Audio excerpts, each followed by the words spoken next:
pertanyaan saya di sini, kira-kira apa tujuan utama daripada mereka Wahhabi ke Indonesia, khususnya ke Gorontalo? Itu tujuan utama. Kemudian dalam penyebaran ini membutuhkan dana. Kira-kira dananya ini dari mana saja, Pak? Terima kasih, Pak Ustaz. Kalau target mereka itu pertama, target mereka itu mereka mencari massa dengan sebanyak-banyaknya. Jadi mereka membuat taklim di mana-mana. Setelah mereka membuat taklim di mana-mana, ya, mereka sudah mulai banyak massa. Bahkan mereka kadang di kepolisian juga ada, ya, ada namanya PCS, Polri Cinta Sunnah, ya, itu organisasi mereka. Polri Cinta Sunnah. Itu di situ ada orang-orang mereka dan ustadz-ustadz mereka di apa namanya, pembinanya di dalam, ya, PCS, ya. Dan setelah itu target mereka masuk ke organisasi-organisasi resmi supaya dianggap legal, ya, seperti MUI, ya, mereka mulai masuk di situ. Nah, setelah itu baru kemudian di samping itu mereka dapat gaji dari apa namanya, dari luar negeri. Mereka dapat gaji kurang lebih 20 juta satu bulan, ya, 20 juta satu bulan, iya, per orang, per ini ya, per dai-nya mereka. Iya, jadi ada per provinsi, satu provinsi itu satu orang, ya, satu orang dapat gaji, dan itu mereka dievaluasi, ya. Dan apa namanya, kalau di NU yang dari Timur Tengah itu cuman organisasinya namanya Robitoh, ya, itu NU punya, ya, itu muassasah. Tapi kalau mereka selain dari Robitoh, jadi selain dari Robitoh ada beberapa yayasan itu yang mendanai mereka. Jadi jangan heran ada TV-TV mereka tanpa iklan semakin hari semakin besar, ya.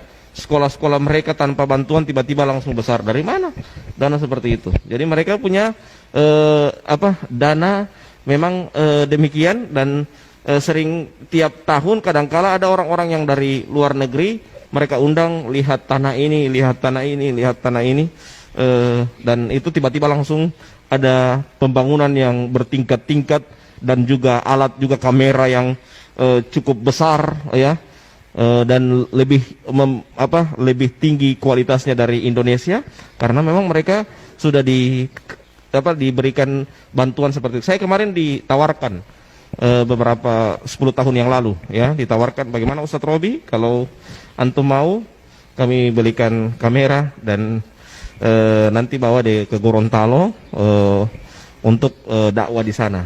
Ya, tapi saat itu saya bicarakan sama istri saya, sehingga istri saya tidak setuju karena sudah ada sudah tercium bahwa itu adalah doktrin, termasuk doktrin untuk mengajak saya untuk agar jangan terlepas dari mereka, ya, jangan terlepas dari mereka. Dan alhamdulillah setelah itu saya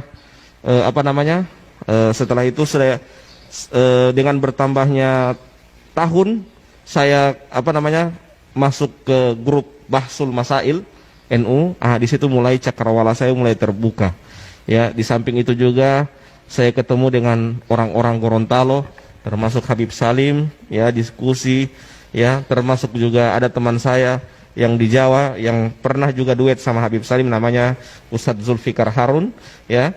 Itu diskusi, itu kalau dengan Zulfikar Harun sampai panas telinga saya, diskusi lewat telepon 2 jam masalah itu, ya, 2 jam sampai panas telinga saya diskusi masalah ini, ya. Dan alhamdulillah lewat itu mulai saya terbuka cakrawala saya. Dan kenapa sampai saya harus langsung tegas untuk keluar, beberapa hal yang saya dapatkan itu suatu kerancuan. Di antaranya mereka memalsukan beberapa kitab, ya, mereka memalsukan. Bayangkan, ada di situ, di kitab itu bab ziarah kubrin Nabi, mereka hapus itu kubri, jadi bab ziarah Nabi, ya.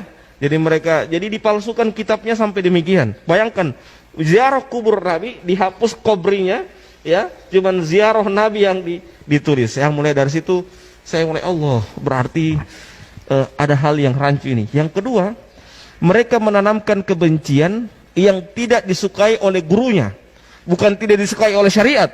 Jadi gurunya, jadi kayak orang-orang munafik yang kata Allah dalam Al-Quran, yastakhfuna minan nas wala yastakhfuna minallah. Ya, mereka hanya takut sama guru mereka, tapi tidak takut kepada Allah. Ya, jadi seperti itu. Harusnya kan kalau dalam Islam itu apa yang dilarang oleh Allah itu yang kita takut. Jangan malah justru takut kepada manusia dalam artian hanya takut sama guru mereka. Jadi siapa, misalnya saya sebagai guru, saya marah sama si A, semua murid-muridnya harus marah sama si A. Seperti ini misalnya, Habib Salim dulu saya anggap misalnya didoktrin ke saya bahwa Habib itu ahlul bid'ah, dedengkot ahlul bid'ah. Saya harus benci sama Habib Salim. Kalau tidak benci, berarti saya juga dikhawatirkan kena syubhat dari Habib Salim dan jadi ahlul bid'ah juga. Jadi ditanamkan kebencian seperti itu kepada murid-muridnya agar membenci apa yang dibenci oleh gurunya. Ini sangat berbahaya sekali pemahaman-pemahaman seperti ini. Nah,